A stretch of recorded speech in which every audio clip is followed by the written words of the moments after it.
About the height of a telephone pole was this cigar-shaped craft.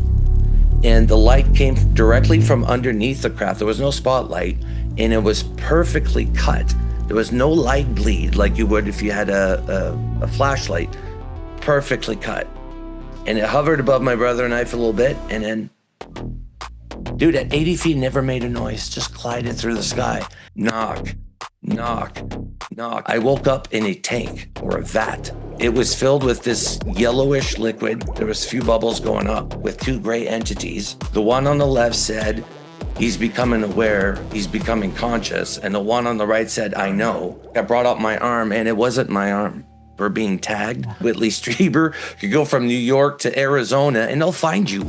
They'll find you anywhere you go. And they tell you that. There's nowhere you can go, we can't find you. So when we're looking at disclosure from the government, are they going to disclose this scary aspect of the phenomenon? The fact that, look, they can come and take you in the middle of the night. We can't launch jets fast enough to intercept. Disclosure brings about a lot of scary things that some, we've all experienced something, so we're kind of cool with it. But the general population, it's going to be a big pill to swallow for sure. This is another episode of UFO Garage. I'm Ben. And I'm Joe, and this is where we talk about UFOs, aliens, and all things weird. Today, folks, we have a really special episode. We have our good friends, Jason and Katie from the UAP Studies Podcast. It's such an exciting episode. We get into their experiencer stories. We talk about some politics and some cultural zeitgeist things, how the topic kind of swirls around and all connects. Altogether, it's just a fantastic episode, and I really had a great time with those folks. So yeah, it's gonna be a good one. Yeah, let's hop into it. Okay, today is very special, y'all, because we have the most lovely people. We have Jason and Katie from UAP Studies Podcast. When we met you at Contact in the Desert, it was almost like seeing a friend you hadn't seen in a long time. It was just, we've been vibing since the beginning. We love your show. You had us on y'all's show before Contact in the Desert. Y'all have been nothing but just good people, and it's really good to meet good people in this community. So, Jason and Katie, thank you so much for being on the show today. Hey, thanks for having me. Us. Heck yeah. Well, so we kind of talked about this because we were just on y'all's show about maybe some topics for today, and I feel like it'd be super fun to kind of kick things off on y'all's personal experiencer stories, because I don't think I've heard y'all's personal stories. So whoever wants to go first, I'd love to hear. Well, Katie, she has a way more epic background in this than I do by far. She needs to go first. I don't know about that. I think just like so many of us, like everybody who is involved, whether it's UFOs, cryptids, paranormal, we all experience something we don't understand or we're curious about. It's funny when you meet the people that you've never experienced anything, yet they're curious. So, whether it's a healthy curiosity. For me personally, if you've heard of the Skinwalker Ranch in Utah, there was a lesser known ranch in the APRO, which is the Aerial Phenomenon Research Organization. There was a mysterious ranch. It was known as the Clearview Ranch in Colorado. And so my mom actually dated the gentleman who owned the ranch for 3 years of my life. I was 9, 10, and 11 years old. I'd go back and forth to this ranch property. We were threatened and warned not to talk about what happened out there. Never knew anything, never knew anybody knew anything about it, right? I didn't know at the time that Linda Moulton Howe got her start out there in Elbert County, Colorado, with the rash of animal mutilations as the investigative journalist. But all these things happened to me, paranormal, cryptid, UFOs, and like you guys, raised my family, work, paying the bills, but I always was like, what was all that? What was all that craziness? Animal mutilations, all that stuff. And so watched documentaries. I started reading books and watching the shows and all that. And I learned of MUFON, joined MUFON as it's a good place to learn, right? To learn to be an investigator and all that. So while I was doing all that, I picked up this book right here, Hunt for the Skinwalker. And in this book, there's a chapter called Other Hotspots. started reading about the ranch in Colorado. And since I knew of the weird family dynamics and all of that, I was like, holy bleep, bleep, bleep. That's the ranch of my childhood. So long story short, it's been over 15 years now going down this crazy rabbit hole, trying to, how much of it is military black access projects, how much of it is actual unexplained phenomena, and the animal mutilations, that's a whole other like ballgame. Yeah. It's crazy. So it's just been that journey for me of trying to unravel all of those questions from the ranch of my childhood. And then on top of that, through MUFON, I've gotten some other, like the Denver Roswell body that I've been doing for 8 years now. And that involves the Mason Lodge and the Eisenhowers and Nixon and federal judges and all this craziness. So I'll be talking about that at Contact in the Desert this year and the MUFON Symposium and the Snippy event. So it's just, it's been an interesting journey for me. And I think the best part of it all is just meeting Jason and you guys, all these great people and friends. Like it's truly become like a community of like-minded people that are just trying to find answers to life's mysteries. So that's basically how it started for me. And actually, Katie's downplaying her MUFON work because she was like part of the STAR team. If something happened anywhere in the world, within 24 hours, she could get there and start the investigations. Like she was at the top. She trained people. I mean, she's humble when she talks about her exploits with MUFON, but really she was a STAR investigator and legend. She's an actual legend. State director, worked myself up. Yeah. And it's fun. You know, there's so many good people in MUFON. I know sometimes MUFON will get a bad rap. But there's really good people that just, that want to investigate. A lot of it's lights in the skies, you know, but there are some good cases that come across for MUFON. Right. Good it's people, funny because they're trying to find answers. I always think about MUFON people sometimes, like, you know, like when the X-Men have to go do something, they all hop into that cool airplane and they fly away. That's how I think about MUFON, like going across the world and investigating. What are you guys doing? And turns out it's not like that at all. But their everyday lives, they're all like, they all live in the same big apartment, like this really modern apartment, and there's like computers everywhere, and there's like an AI computer with a face, and it's like almost like Face from, you know, Nickelodeon. Yeah, dude. And it's like, we've got another case, and everybody kind of assembles, and then there's like this platform that kind of you know, just like raises in the ceiling, and that's where the ship is. Yeah, I've thought about this. It would be hilarious if like there was like a bald guy like that would just roll around the house in a wheelchair, but it wasn't like a really cool fast one like Professor Xavier. It was like a older, really slow one. So like it would take some time for you to get there because he would have to, you know, come all the way down the house. It's like real played slow. by Richard, by Stephen You Greer. can get the Ghostbuster car, but it's the UFO Ghostbuster car with the pole and everything. Woo, we got one! Yeah, that's it. Yes, that's like, actually funny you say that. Kind of an inspiration behind our logo is like, man, me and Ben always said if we wanted to fly through the galaxy, spaceship is lame. We want to hop in a 64 Impala and just cruise the universe because nobody will have one of those. Like Smash Mouth, the cover of their album. When it was like the car in space. Yeah, I see that. Yeah, dude. Yeah. I was going to say for the Professor X in the chair, that's got to be Stephen Greer. We got another case. Right? Who else would you get? Yeah. That's awesome. And then the little out of camera alien is like on his shoulder, and it like tells him things, but he's alive, you know? Yeah. He has if you go up into his room and you open his closet, it's just a plethora of button-down shirts and blue jeans. Starched, real light dye blue jeans. And he's got like a gun holster. He's got style. You got to admit, he's got style. He dresses. He does. Oh yeah, man. Have you guys heard of Jeans by Greer? Do you know anything about Jeans by Greer? Mm-mm. It's fascinating. If you guys, it's a thing. Whatever. You just YouTube it. Jeans by Greer. We did a marketing commercial for a made up product called Jeans by Greer, and we both dressed up as Stephen Greer, and we're trying to sell these jeans. Nonpartisan pants. Yeah. So your slogan is "Put your rear in the Greers." Oh, that's good. Oh, marketing. That's really good. Marketing. Yeah. You're hired. Well, first of all, Skinwalker Ranch is in Utah. The Rocky Mountain Ranch, as it's come to know from Beyond Skinwalker. So Beyond Skinwalker did 3 episodes on the ranch of my childhood. I did not live there full time. it's a complicated story. My mom was dating a guy. The two younger sons lived with us. We traveled back and forth to the ranch. Every time we went out to the ranch, stuff would happen, like crazy stuff, scary stuff. But what's interesting for me personally, through all this, is things that I used to compartmentalize. And Jason, we've talked about this too. My house where the boys lived and my mom's boyfriend was 45 minutes away from the ranch, which, let me back up. The Uinta Basin in Utah and in Elbert County where the ranch is, and it wasn't just the ranch, it was the whole area of Elbert County. So it wasn't just these people that lived on the ranch, it was a lot of people. The Mutilations was off the charts.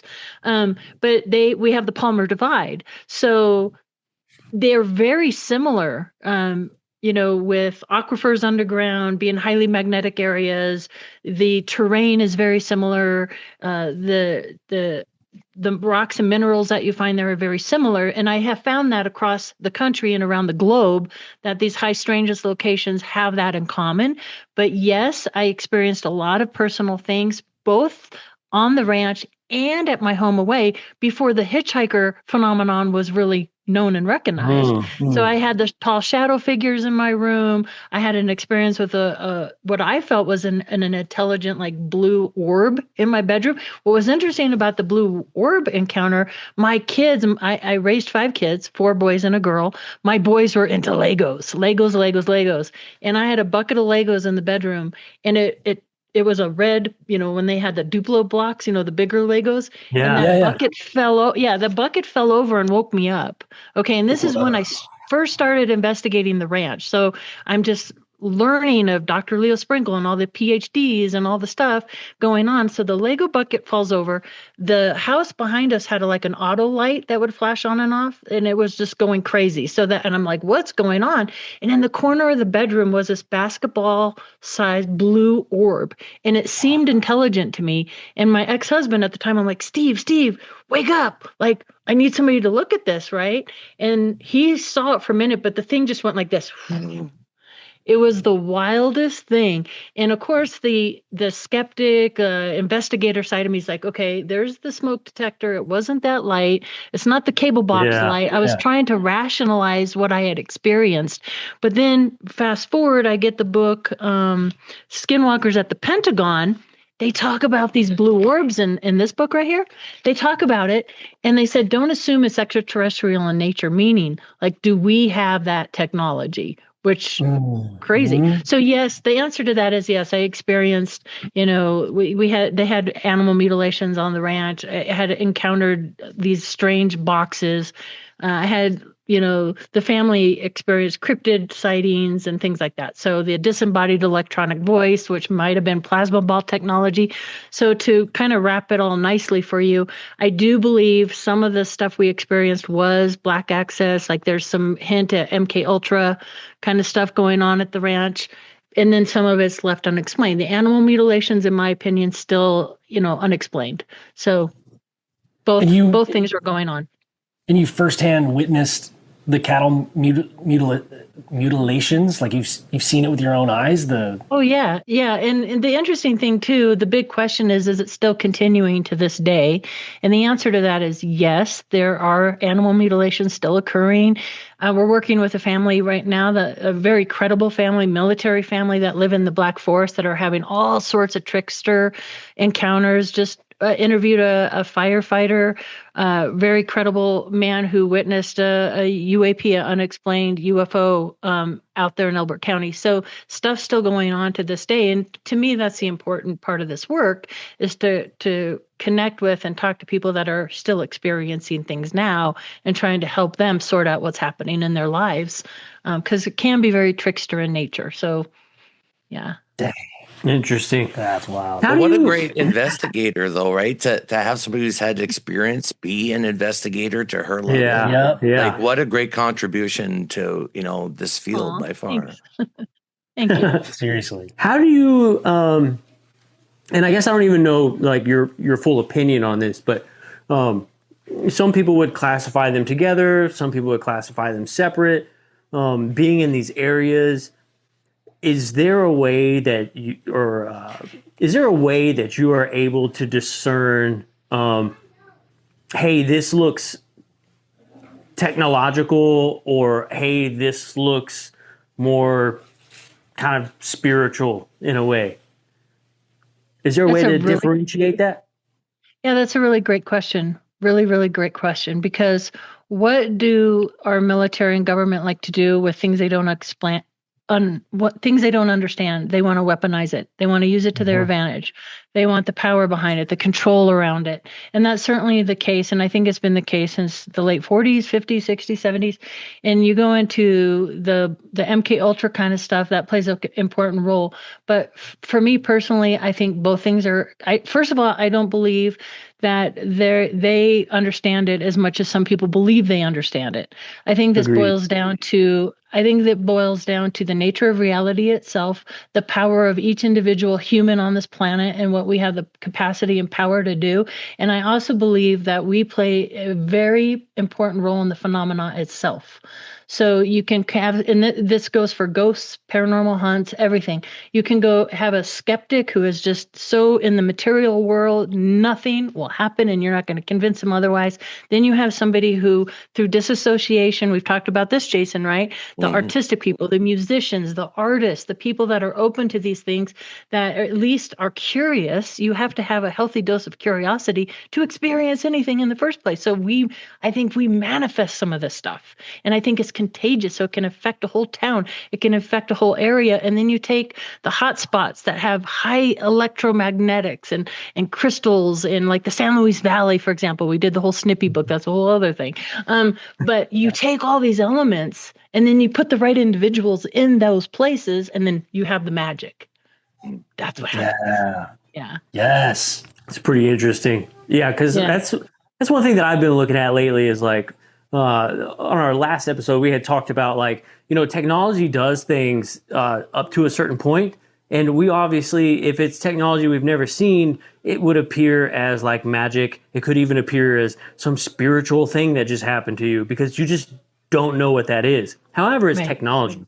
And I feel like there's a point to where like technology kind of stops and then the spiritual stuff keeps going. So yes, it can like imitate or replicate things that are happening in a spiritual realm up to a certain point until it just can't anymore. And that's when I think it takes over. And I feel like maybe we kind of confuse, we see something and we confuse the two, or we just lump them in the same category and say like it's all connected because it's easier to digest that way. And so for me, that's been a curiosity on my mind. How can I go about discerning what could possibly be technological, or am I dealing with something more in a spiritual realm and the technology isn't going to help me in this case? Yeah, that's perfectly said, because it's both. And that's how you got to approach it. Both things are happening at once. Everybody wants it to be a compartmentalized neat little package answer, and it's not. It's much more complicated than that. So that's a really great way to put it. I think like ufology, or I think whatever these things are, whatever this technology is, whatever these entities are, and spirituality, it's kind of like when somebody says a word you've never heard before and they explain to you what the word is, and all of a sudden you watch TV and that word is everywhere. You're like, it's not that it's new. It's not that you've always overlooked it because you didn't know it. And I think, spiritual realms and, this UFO realm, they're one and the same. But unless somebody shows you, or unless you're thrust into it unwillingly, it's never willingly, you don't see that. It's like you're blank to it.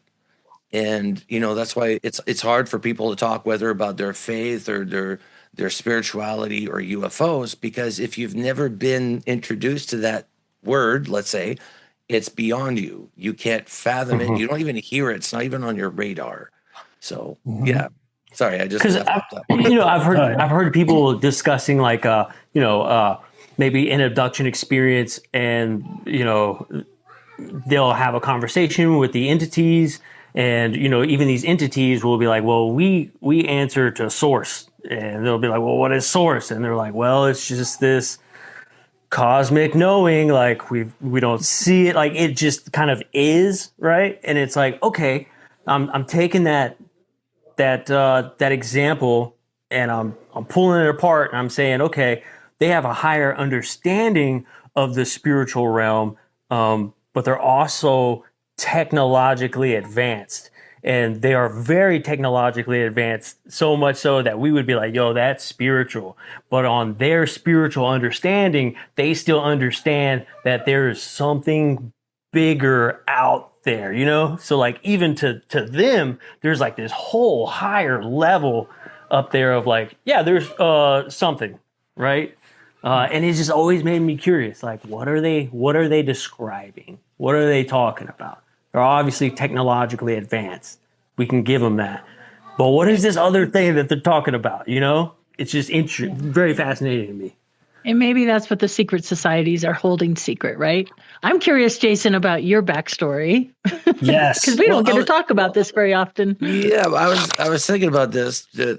I had an event in 2017 that I never really talked about. Lisa knows my brothers. I talked to a few people at Contact. Katie, I don't know if I've ever told you, but I thought I'd make it a UFO Garage exclusive. Okay, All right. I'll be at the end. I'll be at the end. It's pretty trippy, but I would say my story starts with my mom. My mom was raised by her grandparents. Grandma was Native, Algonquin. My grandfather was white. So in the 50s and 60s, that was a controversial couple, kind of like the same thing as Betty and Barney Hill. It was not regarded very highly in Quebec, the province of Quebec at the time. But my grandfather in the 60s, I want to say my mother was about 8 or 9 years old. And he takes her to the cabin by the lake. This lake is called Lac Pressac, which will come in later on. At 5 o'clock in the morning, they set out into his little canoe. He just gotten a new motor. The sun hadn't come out yet, so they're trying to get the fish, quite early while it's still dark.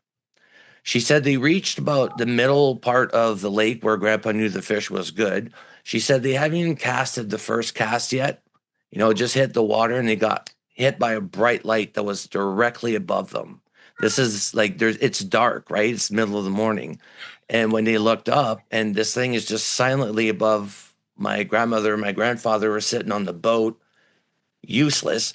My grandfather panics and he grabs the motor and he tries to start a brand new motor, and it won't start. It's dead. Wow. And all of a sudden she remembers just a flash, and all of a sudden the sun was up.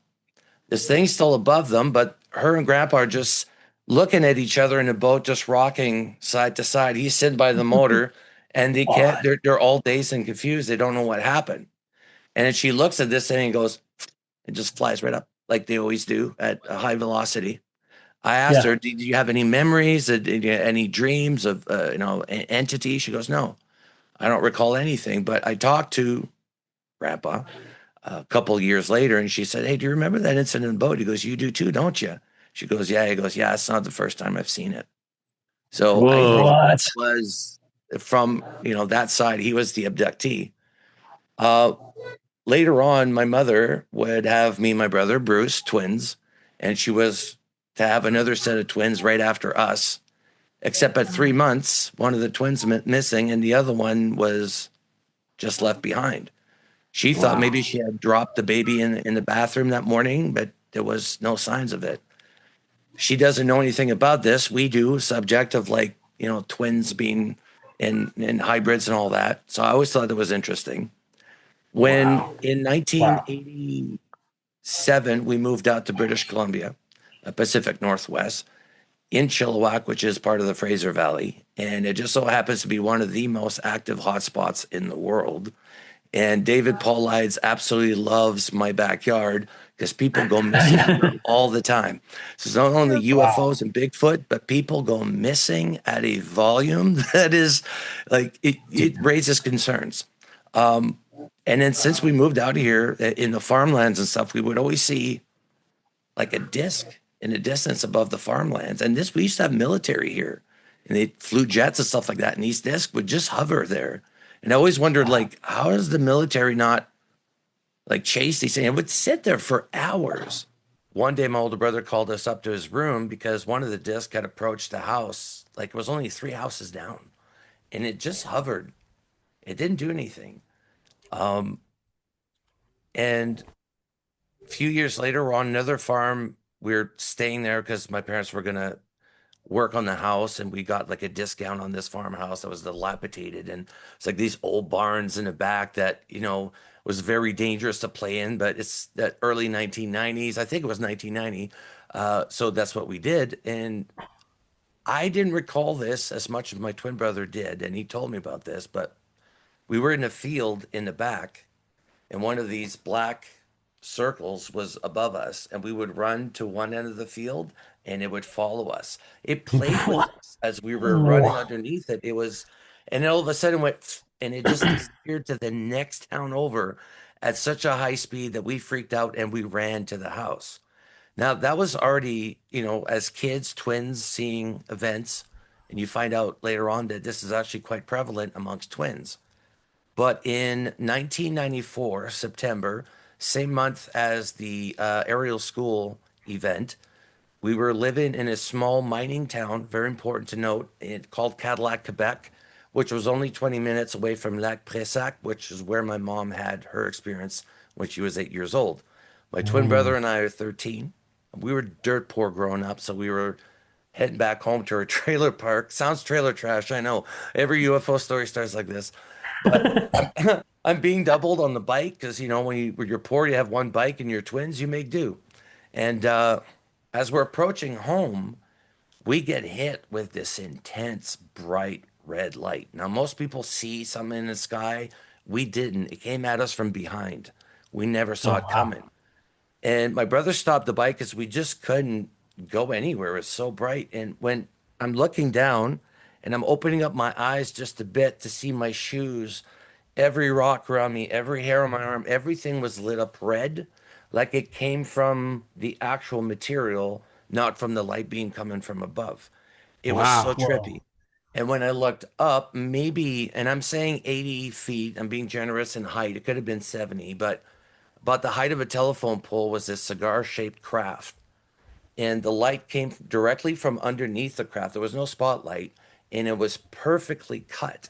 There was no light bleed like you would if you had a flashlight. Perfectly cut. And it hovered above my brother and I for a little bit, and then, dude, at 80 feet, never made a noise, just glided through the sky. It went to the row of mobile homes that we were living in, and it turned, and it scanned every freaking one of them as it went into the forest out of sight. And you would be watching people watching TV inside their house, flipping channels, oblivious to what's above their heads. Right. And this is what we're dealing with worldwide, right? That changed everything for me. At that point, it was solidified. The buggers are real. And if you live in a mining community or a small mining town, you'll see them often. Why? The minerals are there. If we're mining them, so are they. Yeah. And then, I would say probably my last experience, which I've never told Katie, but I think maybe in experiencers, and I'm finding this out more working with abductees, but throughout life, there's different memories that you have, especially when you're sleeping at night, where you wake up, you're like, oh no, not again. I don't know why I have that thought in my head, but I always do. Oh no, not again. And then I get a feeling like I'm being rushed out. Now, when you're on a plane and it drops 50 feet, I get that feeling, but it feels like I'm going up. And then everything goes black. All I see is like, and then I feel that feeling coming back down. I don't know if it's my body, don't know what it is, but that's always happened throughout my life. In 2017, I'm laying in bed, and I call this a 3 knocks event. I'm laying in bed with my wife. We have this big 4-post bed. Behind it is the wall, which has a small, narrow walk-in closet full of clothes, so nobody could be in there. I don't know what time it is, but I woke up with that feeling again. Oh no, not again. And I went to say something to my wife, and I couldn't speak. I went to raise my head, and I couldn't. And all I heard was coming directly from behind my head, the 4-post bed with the big backing. And that was a knocking sound that you made, because I think you're 3 knocks, knock, perfectly spaced apart. And I'm like, what the hell? I shouldn't be hearing that. And it was clear as day. Like I could hear that knock. Came again, knock. And all of a sudden, that where you can't keep your eyes open, everything fell, and I felt that rush going backwards. This time, though, it was different. And this is what got me involved in MUFON and all that. It's for 5 seconds. This only lasted 5 seconds, but as clear as I see you guys, I woke up in a tank or a vat. And it was filled with, and I did a drawing of this. It was filled with this yellowish liquid. There was a few bubbles going up. But directly in front of me, maybe no more than 10, 15 feet, was a small console, a little bit more to my left, with two gray entities, two small dudes behind it. The one, I'm in a vat, I shouldn't be able to hear anything, but yet when they spoke, I knew what they were saying. The one on the left said, he's becoming aware, he's becoming conscious. And the one on the right said, I know. And then the one on the left looked at me and I felt that surge go back. But as I went back, I brought up my arm and it wasn't my arm. It was one of theirs. It was not my arm. And that freaked me out so much. And I could not figure out because I've never had it where I wake up aware of something. And in this case, dude, it was 5 seconds, but it was as real as this. And when I had that surge come back, I was terrified. I didn't want to go back to bed. Those three knocks was like an indication that shit was about to go down. And I don't know if I've had a lifelong experience of having this. Obviously, they would not let me remember or keep any of these memories, but it gave me a heart for people that are experiencing this and can't deal with it. It takes them out. Katie, we were talking about this, like being creative and open to things. I think we can deal with it a lot better, let's say, than somebody who's left-brained, who is more analytical. Everything needs to make sense. This doesn't make sense. I'm starting to think that, even the consciousness thing that we're talking about, that interests me because if I wasn't something else, it wasn't me, it wasn't my arm. I was in a vat and I was looking at two entities looking at me back, and I could hear clearly what they were saying, even though I'm in a vat and I shouldn't be able to hear anything. And that triggered everything. And Katie, that's the one thing I never told you, but that for me is what started UAP Studies. And the painting I got in the back here, that's not me, but this was from the Travis Walton perspective, where they're holding his arms and looking over the table at him. And this is very similar to the flashes that people just have. They don't have full complete memories, but they'll have just like a happy snap of this that remains in their minds. Right. And that's what drives me crazy. I know there's something there.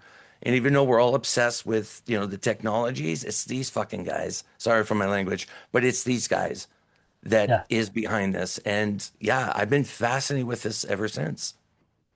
Yeah. It's amazing. I'm just learning how little we talk, Jason. Well, that one I only told my brothers, my wife, and I think maybe I told Tracy Dolan. And that's it. I've never talked about it before because it freaks me out. But I don't talk about my stuff either. I don't. But what I find interesting, and I just have to make a comment here. I find the connections of the family lineage, because that comes up over and over. My grandfather in Wisconsin had an oblong shaped craft. And there's a story I heard growing up as a little girl. We would travel, because I was born in Illinois. So we'd travel from Wisconsin to Illinois. And in Richmond, Illinois, after my grandfather had a sighting investigated by J. Allen Hynek, by the way, in the early 60s, he was also a Mason. He was also in the Navy. We were coming home from Wisconsin, Lake Geneva, and my mom sees this oblong shaped craft, pulls over the Buick. It was old 66 Buick. I'm just a toddler. And back then we didn't have car seats like the kids do today. But the story was I was like mesmerized or hypnotized by the lines on the road. And my mom literally had to shake me after that sighting of that oblong shaped craft. So a generational thing. And I hear it with you, Jason. And for me, when I first joined MUFON, I never talk about this, but for a long time, I was always like, where are the blue ones? Where are the blue guys? Because the dreams that I would have, there were these a taller one and a less taller one, but they had this like a blue. It's a very specific color, a blue tint to their skin. And I was always like, where's that? And so I think, he's back there on my shelf. He's a blue ET, and I'm like, I gotta get that because there's the blue guy. So isn't that weird? It is so weird. Wow. Yeah, I'm so glad you shared that, Jason. Thanks for sharing that. So many whoa. Well, dude. Took me long enough. Yeah. Yeah, Jeez. I didn't know what I was expecting, but wow, what, like both of y'all's stories. I mean, like very so visceral, I guess. Like the details, especially with your memories, Jason, of your experiences. Like those are tangible memories. I feel like But they're that just so have.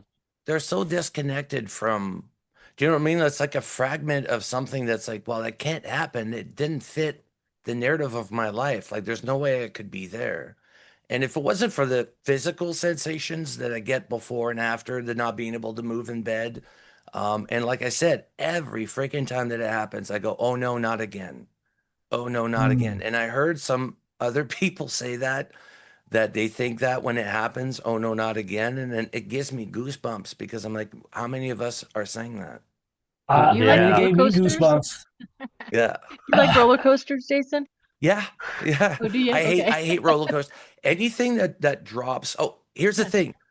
When we went to Vegas the first time, I'd never been on a plane. And as we're landing, I guess we're hitting these air pockets and we're dropping like 30, 40 feet, and everybody in the plane is screaming. And I'm going, because to me, I felt worse than that in my dreams when I get sucked up or whatever it is. It's more intense than the feeling of dropping in a plane. Interesting. Whoa. Wow. So I was like, Like everybody so. clapped afterwards. I'm like, why is everybody clapping? They're like, oh, that was rough. I'm like, was it? I've never been in a plane, but yeah, So I like thought that was being in interesting. a really fast elevator, like a really nice hotel with like lots of floors, like that sensation going into those elevators, does that trigger that memory for you? No, the shower is the number one place where abductees remember the most of their experiences in the shower. I don't know Hmm. why. I don't know if it's the humidity, the heat, the fact that they're naked. All that could bring back, especially if you're on a ship and that's the first thing they do to strip you of clothes. You're gonna get in, even like I was thinking, the tiles or the way the bathroom feels. I have like the shower, the showers now, they're all molded. Everything's molded into seats and stuff. That's how their crafts Hmm. are, right? That's Yeah. exactly how their crafts are on the inside. So I think there's a trigger there. I never had it. Maybe not a shower big enough, but I know a lot of people do. That's where their memory. And I tried that because I was like, look, I was in a vat full of water.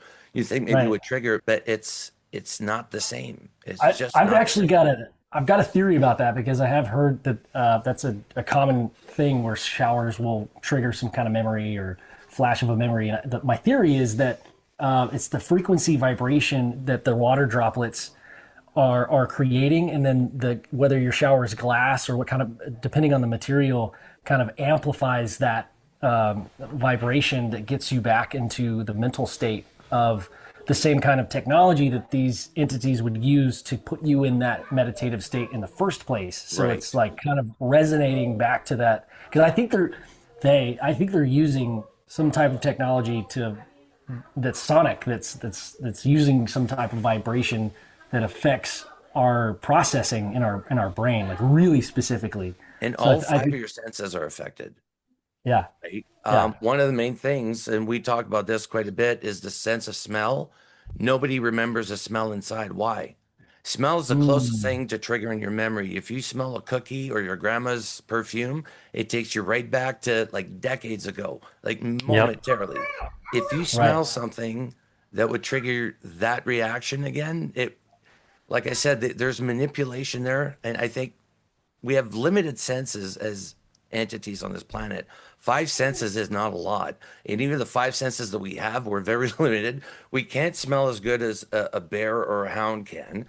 We Yeah. actually have the most horrible eyesight of animals on this planet. Fish have incredible eyesight. We don't. Um, Even look at touch, taste, can all be forgotten. Mm, Pain. We forget pain. Like childbirth, women give pain. Like, how much they're like never yeah. again, and like within two Yeah. years, maybe another. Like you forget things, right? Yeah. And I Yeah. Yeah. think it plays against us in this field. That's why nobody comes out with anything tangible because they numb you out.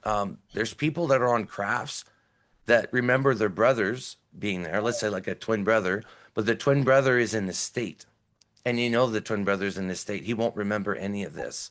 Mhm. It's more like the one person is meant to know that. Or Whitley Strieber wakes up and there's tons of military people on the beds, and he said, why are they here? Why were they here? It's like, well, they were in the force doing an exercise and they got picked up. None of those military men know that. They're all knocked out. So this is a fascinating subject. And I think, for experiencers like Katie and I, it's like, we could give you snippets, but it doesn't make sense to us, much less people at large, right? So yeah, and the ability to let that, we talked earlier about like the right brain versus left brain, and maybe because you're a right brain person and your experiences, although they don't make sense and they don't completely connect the dots, you're okay with that. You're able to function in reality and have a normal life and have that be just a question mark. And you're okay with that. I think that's heroic, but it's also Katie's shaking her head like, no. Like not for me, but I'm very center brained. Like if I do those tests, I always come out like almost 50-50. And so that's why, like for Jason to be so open about that, I tend not to be. That's why I like the research. I like documents. I want the proof. And that's my left brain speaking. So I deny my right a lot. And I really give credit to experiencers that openly talk about it, because I find it difficult. And maybe part of that too comes from having a half brother who was institutional. He was an arsonist, burnt down so I have a lot of trauma in my background, and he was institutionalized, and I'm very sensitive to the crazy or mental illness and all that. And so I'm like, nope. I've got the logic, I got the documents, and that's really important to me, and maybe that's why. But so, yay for Jason, because I wish I could. But to your credit, and to mention this is another thing that Katie and I talk about a lot, is the people that are abductees or return abductees have amazing hearts. They're some of the best, kindest people you would have. Animals are drawn to them. They feel empathy. If they're in a room, they know who's not feeling good. Like they just sense that right away. There's something about the selective process, has nothing to do with your body. For instance, I'm diabetic. You know what I mean? My body's shite. They don't need this. They're not taking my DNA, right? But it has something to do with the entity themselves, the source, who you are, your soul. That's who they target. And that's why we're trying to make sense. Like how do they pick people? We have yet to find a psychopath or a sociopath that claims to be an abductee, or narcissist for that matter.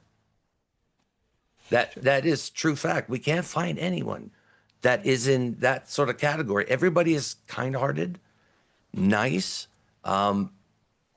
There's no indication that they're lying, because why would they? Like, that's not something you lie about. So it's interesting that they do have traits, that abductees have some familiarities, like things that you could say, whoa, they all have this in common. It's crazy. There's a great book. There's a great book called Soul Samples by Dr. Leo Sprinkle, PhD, who was one of the original investigators on the ranch. And for decades, he did inventories on experiencers. And he was looking at, because he's a psychologist out of Laramie, Wyoming, he was specifically looking, like, are these people mentally unsound? What commonalities, what traits do they have? And Jason just nailed them. I mean, empathy is a big one. Love of animals, love of music, love of art, being open, all of these things, decades ago, Dr. Leo Sprinkle, so much so that he came up with this thing, he called it PAX. And it was basically it's in my book, Letters of Love and Light, that I wrote, where you go through these stages of experiences throughout your life, and many experiencers will feel like they have a mission or a task that they're meant to do. And whether it's in the sciences or whether it's in the social or protecting our planet, whatever, there's different categories. Most experiences will fall into one of these categories, and they're here to move us past. Maybe they're moving us past all the stuff that's happening right now as we speak, the release of the Epstein files and all this corruption that's been going on around the world. Now we have these warriors, and maybe ET selected people from around the globe to go, okay, these are our fighters now, right? Our spiritual warriors. Yeah. I love that. And there's also this thought of, like, maybe it's a litmus test to figure out, like, who out there is really an experiencer. It's like, maybe there's some people out there that are the narcissistic type that are out there just trying to sell a movie or something, or be in the public eye, that's kind of spouting some bullshit, maybe. Well, Yeah, not to that's say that how they're you not know. in our community. Started. Yeah, Yeah. that's not to say that those people are not in our community. Of course, a buck is a buck, and a car salesman or an oil salesman, a snake oil salesman, will see a niche, will see a market, a target, and will go for it. So it's Yeah. not to say that everybody in our field is legit. We've seen that time and time and again where somebody's caught telling lies or doing something bad. You're mentioning Darcy's documentary, like he exposes that. But there are some good people, like Katie was saying, behind the scenes that are doing the real good work. Like MUFON's got a bad rep. Why? Because of a few people at the top that are complete morons. But the rest of the organization, the mom and pops that are doing this, like they're Little paying guys. this they're paying out of their own pocket for this. MUFON doesn't pay for anything. You do it yourself, right? It's on their own time, on their own dime, but they're willing to put themselves out there. Any investigator really make a fool out of themselves to be able to help that person. We were talking about your movie documentary you guys did with Eric Mitchell, and as you had mentioned before, if I could just help one person, then the whole process, the all the heartache, and I know what went behind that a little bit. You guys went through the ringer, but you created something out of the pureness of your heart, not because you were thinking momentary gain, right? And that's the people that we have to stick to.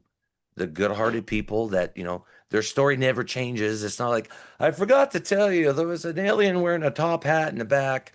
Yeah. That detail. Like, you can tell when they start adding to it. But yeah, the genuine people, they'll tell you what it is, and they don't try to make sense of it because it doesn't make sense. At least not from a Homo sapien perspective. And our Right. psyche's so fragile and honestly, even we were talking about this, like a polar bear has the same experience as we do when we, for abduction.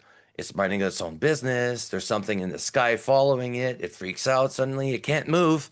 It collapses, and a bunch of little entities come out and do a bunch of medical shit to it and then take off. But they tracked it, and they know how it's doing. They know if the vital signs, they know where it's more. Like, this is exactly what's happening to humans. We're being tagged, followed. This is why Whitley Strieber could go from New York to Arizona, and they'll find you. They'll find you anywhere you go. And they tell you that there's nowhere you can go. We can't find you. So when we're looking at disclosure from the government, are they going to disclose this scary aspect of the phenomenon? The fact that, look, they could come and take you in the middle of the night. We can't launch jets fast enough to intercept. So you're on your own past that point. Disclosure brings about a lot of scary things that some, we've all experienced some things, so we're kind of cool with it. But the general population, it's going to be a big pill to swallow for sure. Yeah. I mean, talking about like slowing down the economy, if the everyday person, if this information were to be confirmed for the everyday person, like people are just going to stop going to work. People are, I think, for a little bit, right? Like, I think it could, maybe that's what their fear is, and maybe they've run AI algorithms to predict the future in some way. That maybe that was Project Looking Glass, and maybe that's what the fear is. I personally don't really think that it's going to affect things that much. I think it's going to just make everybody be much more aware of like, you almost have to be. You should almost just be like, hey, if you don't believe it, you should just go ahead and believe it now, because I believe it and I still go to work every day. Yeah. I still have to But go there's to a work. difference between believing and knowing. And we were talking about that before. There's the believing, like, oh, I believe in Santa Claus. I believe they might be there. But once you experience it, there's no more belief. You don't have that luxury anymore. It's they're there, right? So, like I said, somebody says, well, I don't believe in aliens because you never experienced them, right? The same way as, if somebody's not spiritual, they never open up that aspect of who they really are. They'll never understand spirituality. Like, no, I just think the world sucks and it's flat. Like, no. Not my cup of tea. That's so true. Right. Like for me, in the midst of my ranch years, I call them the ranch years. In 1977, that's when Close Encounters of the Third Kind came out. And if you remember that movie, there were animal mutilations and all this weird stuff, things happening at their house. And I thought it was a documentary. I was living that life. Like I Yeah. viewed that movie so much differently than like my friends. Yeah. Where they like thought it Yeah. was just like this make believe movie. I'm like, no, that's my day to day life. And to your point, Jason, the following wherever you go, I think you were talking about Whitley Strieber tends to go with you. I don't know if it's necessarily the aliens that are, maybe they monitor to a degree, and maybe it's generational and they monitor family lines or whatever. But for me, I feel like once, if there's a disassociation piece connected to the phenomenon, which I believe there is, whether it's through meditation or near death experience or trauma, once you make that connection, it stays with you as the individual. So it doesn't matter where you go on the planet, you're going to experience this stuff. And I don't know if it's necessarily the ETs. It's just that you have this cord now that's connected to your soul, not this body, and you're always going to have that no matter where you go. I call it a Yeah. paranormal life. And I've had it since forever. And so for me it's very normal and I don't even think twice about it, but it always blows my mind. And it took me a lot of years to understand that not everybody has a life like that. Because for me it's so normal. But Mm. what do you mean you don't, what? Like for me that's been a Different hard thing to realities understand. almost. Yeah, Yeah. it's like I'm living in a whole different reality than other people do. And sometimes I envy people like that don't have that. I'm like, oh, okay. But at the same time, then I've learned to appreciate like how boring that would be to not have a paranormal life. You get Right. up 9 to Yeah. 5, nothing happens. Like what? Yeah. What's the point in paying bills if nothing cool's happening, right? Yeah, I don't mind paying taxes as long as I get taken every once in a while. You know what I mean? Do you I was we were talking to Steve Colbert and it made me think of this. Like, do you have an implant that you think you might have or something like that? Who, Either me? one of y'all? Yeah. Have either one of y'all been like scanned or anything to see? Or do you even care if it's there or not? Do you want to know? I don't think I have an implant. I went through my twin brother doesn't look anything like me. He looks native or Mexican. He's got no hair. Hmm. You can never tell he's my twin brother.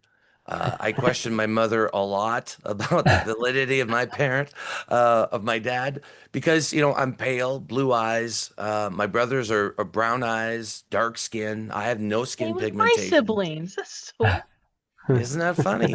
I'm the only one that looks like this in the family, and I don't think I've had the, implants, but I suffered greatly from nosebleeds as a kid. So much so Ooh. that I had to go to the hospital and they had to cauterize the veins in the nose because it just would not stop bleeding. And Wow. Whoa. so I've had, but the thing is, when you're going through it as a kid, you don't know this until you're older and you start reading cases that sort of mirror things that Yeah, from your childhood. yeah, and I mean, I'm not. It could be coincidence, and you could always rub it off as coincidence. But for me, it's more the nighttime that, oh no, not again.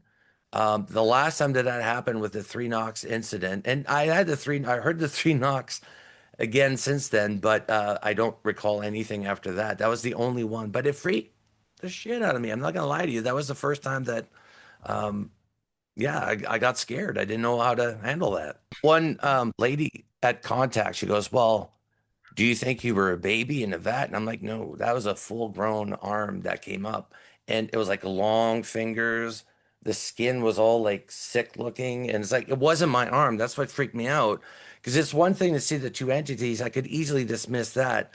But then the feeling back as my arm moved the water and it's not mine, I was like, what the?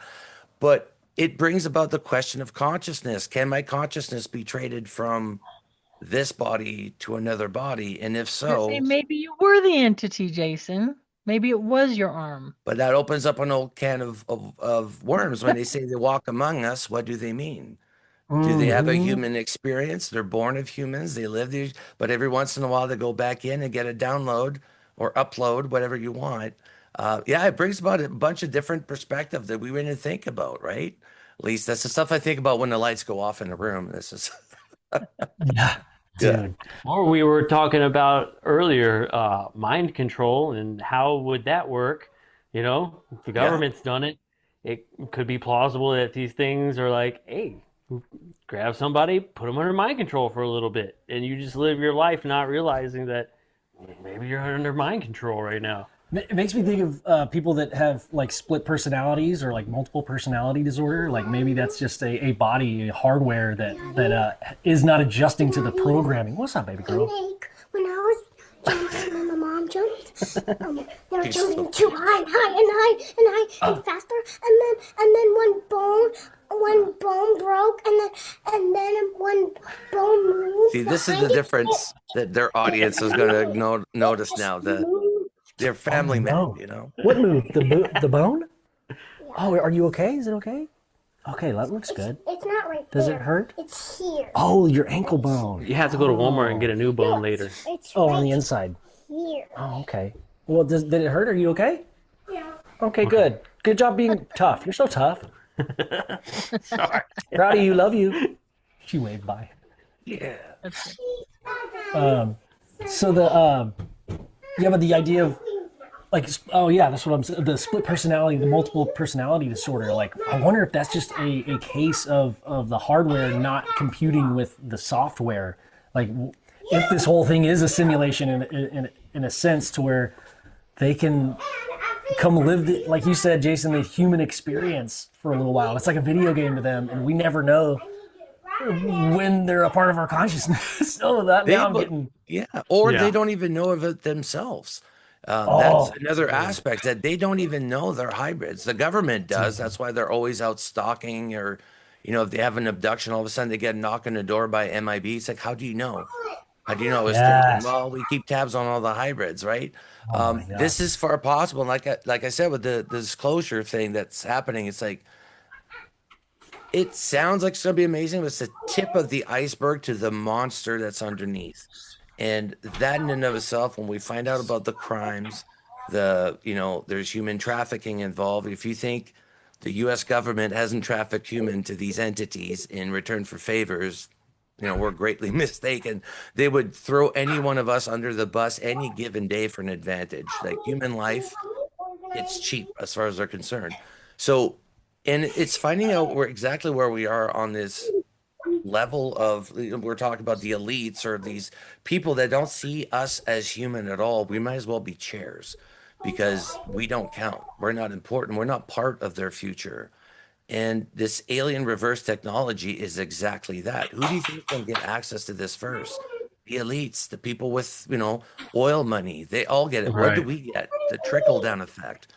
And there's great movies that show that, like District 9 or all that. Just shows what is going to happen with these black market alien technology, reverse engineer. Like, I mean, we're opening up a different world altogether. And I think what we need to do is just realize, okay, well, they've been doing stuff to us and been here for so many years. It's not them that I'm worried about. It's what have we done? What are the crimes behind this? And that's the scary bit of disclosure, is what did we do? Right? Yeah, I agree. Yep. And to even go further, what are we gonna do? Or what are they going to do? Like, Yeah. and is it too late? Can we stop what's happened? Are we past the point of the event horizon where we can't go back? We're going to get sucked into that black hole whether we want to or not. I mean, it's an interesting time, but I think we need to go through this. I think 2026, like Katie was saying, let's deal with the Epstein files. Let's deal with this as well. But let's get, we need to have focus. And we can't be distracted and chasing every little lead like some of these major podcasters out there are doing, is only going to shoot you in the foot in the long run, because there's going to be disinformation. Eventually people stop listening to you because you peddle things that are just not true, not valid. And I think this is what we're dealing with in our community. And we need to start calling people out on this, because what's going to happen, we're going to get all these charlatans that are going to move in because we're too nice. You're going to turn into Canada, right? We're too nice to say anything, and we just get taken over Canadians completely. are so nice. What's No, that? that's the elite. I said the Canadians are so nice.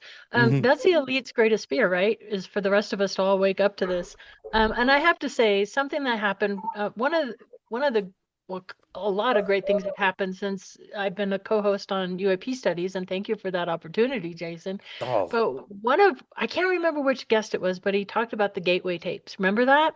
And so I was like, oh, I want to start listening to the Gateway tapes, and you can find them on whatever, on YouTube. So I started, with the headphones, binaural beats, and the third one in, it was like, holy beepity beep. During my ranch years, for over a year in the Denver Tech Center, I was put into a biofeedback program called the Twilight Learners Program. I still have my tapes. So I have actually a crew flying in these are my cassette tapes from when I was in this program. No way. Yeah, and what it was so I was paralyzed after the scariest night on the ranch, couldn't speak, had the tunnel vision, the vomiting, the full-blown migraine. A gentleman approaches my mom at work, puts me in this program, Twilight Learners, which turns out he was part of the Menninger Foundation. So this Thomas H. Badinsky, turns out he was a navigational engineer out of Area 51, worked on the SR-71 Blackbird. So for over a year, I would go into the Denver Tech Center, and there's a thing on YouTube, you can find it. He talks about Menninger, the Gateway program, the Starlight, and they would train me to be in a theta state. So I had little things hooked up to my fingers where they're teaching me to lower and raise my body temperature. And then I had the things on my head and the headphones on. And in this documentary on YouTube that you can find from that era, there's a little boy named Kevin. And Kevin was in the biofeedback program, the Twilight Learners, like I was. And they're like, Kevin, can you make the rocket launch? Can you make the rocket land? And I'm like, this guy went from a navigational engineer out of Area 51, SR-71 Blackbird, starts the biofeedback program, starts working with people with migraine headaches and other neurological things, trauma events, all this stuff. And I'm like, holy crap, there's a connection. So when Jason talks about these programs we were unwittingly put into, and I was one of these little girls, and they will deny working with children, yet there's Kevin on that YouTube video, and there I am. And so I feel like that training I had as an 11-year-old little girl, learning to stay in a theta state, that has opened up, because that was always one of my questions because I have my older sister, she's 6 years older, and she went through the same thing I did on the ranch, but it's affected her in a completely different way. And I always wondered why that was. Well, she didn't go through the biofeedback training, the early Twilight. Yeah. She didn't go through the theta training. And plus she was like, I don't want this stuff. And when she's on, if you watch the season 3 of Beyond Skinwalker, she comes back to the ranch with me. And I had to talk her into that because she doesn't want that stuff. She's like, that's Katie's thing, where I'm a little more like dogged. But I really feel, and we've talked about this, me and my sister have talked about it, that formal training as a little girl in that Twilight Learners probably opened up my whole life. So as far as liability, I mean, if I was put in this program and there was a other secretive hidden agenda that my mother was unaware of, I was unaware of it, I thought I was just getting a handle on my migraine headaches, there's liability there. Isn't that deceiving and very sneaky? That is like that. You have proof that there is a government program. Yeah. And it's Menninger, it's the Monroe Institute, it's the Gateway Project, this is MK Ultra stuff. And in the documents from the ranch, in the documents, there is a guy named Warren, and his last name was redacted out. And so in my Rocky Mountain Ranch, I'm going through all the documents on my YouTube channel right now. If anybody's interested in seeing all the documents and hearing my feedback on it, you can watch that whole series. But there's a document that said Warren, his last name's redacted out, visits the ranch from Camp Carson. So he's a military guy. He was in the back of the ranch house, felt something wrong. Something took over his mind, made him walk towards the wood, would release him, and he'd run back to the ranch house and did this to him 5 times. And the guy, that John Duke on the ranch, he comes from San Francisco. He claims to be Air Defense Command. I mean, there's NORAD involved. There's Air Force involved. There's no question at all that military was deeply involved. Even Richard Doty, I asked him point blank, were you aware of the Rocky Mountain Ranch? Yeah, we were. Why? What are you doing out there? What the hell's going on? Yeah, Richard Doty. There's so much to unpack. Like, wow. I want like 6 more hours with you guys. We're good company. Oh That's what seriously, contact is for, right? That's what contact is for. dude. Yeah. I hate to do this, but I'm like our kids are getting a little unruly, and we're nearing our time. But I know you guys can't make any promises, but maybe we would love to have you back to like pick up where we left off, and maybe we'll like pick different pieces of y'all's story and keep this going. But like seriously, it's been like my new favorite episode. Thank y'all so much for the time, and y'all are the best. Seriously. Yeah. Do y'all have anything you want to plug real quick? Well, you know what? I'm just going to do this because Contact in the Desert is something that everyone here and everyone that's interested in this subject should attend this year. It's Katie. What are the dates again? It's May 28th. End of May, early June. So that last weekend in May. Yeah, I think it's May 28th to June 2nd.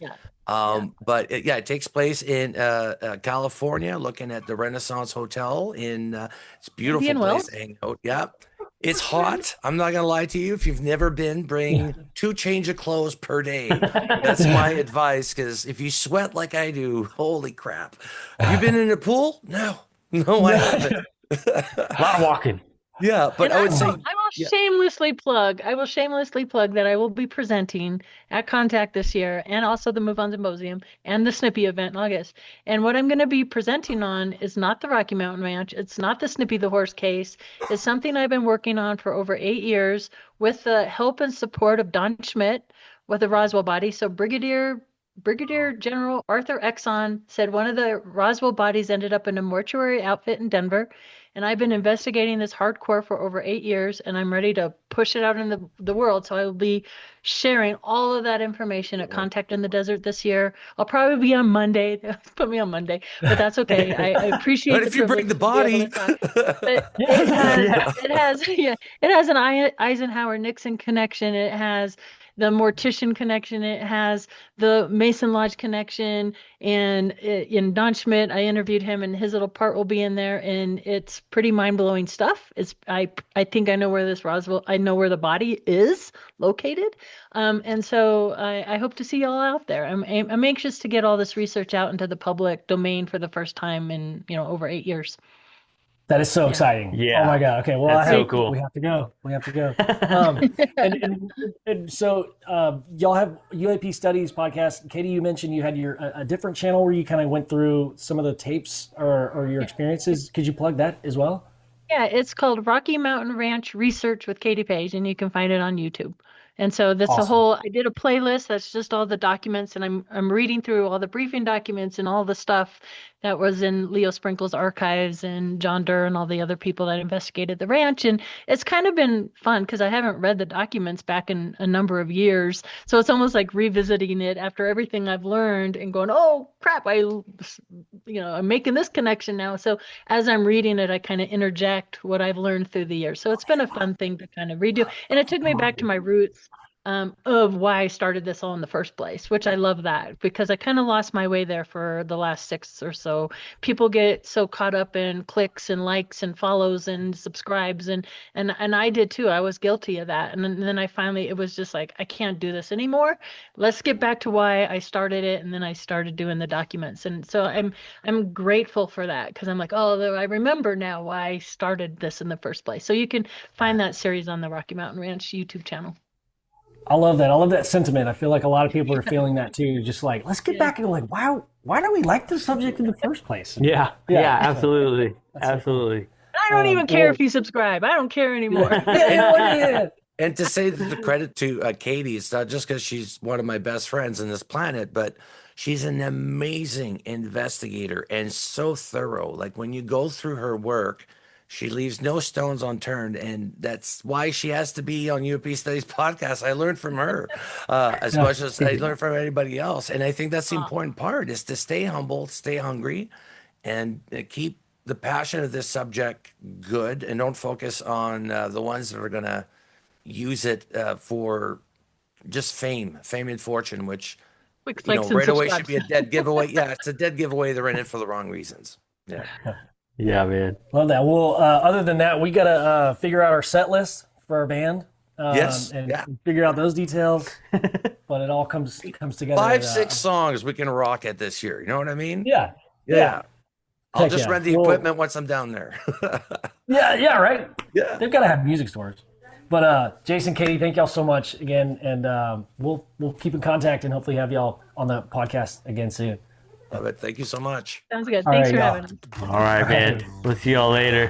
Whoa, that was awesome. That was pretty epic. I can't wait to have him back on so we can go into like more detail. Yeah, now we know kind of like the timeline and their individual stories. Like each one of both Jason and Katie, there's specific things that I want to go into. Like, I mean, we could have a full hour per person. Yeah. Like, there's just so many more questions that I have that, like, we could just dive into. Like the Jason's experiences when he was younger and the black discs. Yeah. Like, what? Did you remember that? And running from one end of the field to the other? It made me think like they were playing and then this disc came over and they were like, Can I play too? and then they like ran and the disc was like, stand still. And it like has to move because it's trying to abduct them and they're like, aha, and they take off running and they're like, nobody's ever done this to us before. And it's got to move back like it wasn't playing. It was trying to take you, fool. Yeah. And y'all kept running back and forth. And then it decided like, they're not worth it. They're not worth it. They zip off or maybe like there to a was whole other city. maybe there was like a mechanism that usually paralyzes them and it just wasn't working that day. Yeah. And they were like, Tom, like, you gotta fix that thing. All right, let's just keep going. Let's find some other dude sitting on his couch. Yeah, you can just imagine. He's like, all right, almost got a lock, ready, target. Oh, they ran. Okay, go get him. And then Katie, with her experiences with the tapes that she was given after, being traumatized at the ranch. That she has physical proof from a government agency approaching her mom saying, hey, look, we heard that you've had, your daughter has migraines. Here, we're going to enter this program to help her with those migraines. And dude, like, That's wild. And its involvement with the Monroe Institutes, the Gateway tapes, like, okay, we got to know more about that. That's intense. So That's intense. altogether, just great episode and great people like Jason and Katie. Like, Yeah. Just the salt of the earth, just good people. So, Yeah, great show. Great show. But Thanks for watching, y'all. yeah, dude, I think next time we'll have to get into the JJ Pickle Research Center here in Austin, Texas. Yeah, dude. So stay tuned for next time, right? I got some idea. I'll tell you afterwards. Yeah, dude, I'm excited. You can tell me off camera. All right. Well, hey, guys, this has been another episode of UFO Garage. See y'all later. See you next time. Good stuff, dude. One garage. Dr. Scientist in charge. We smart. You like it? Chorizo? Chorizo, potato, chicken, whatever. You like it, amigos? Okay? I got it. 1 second.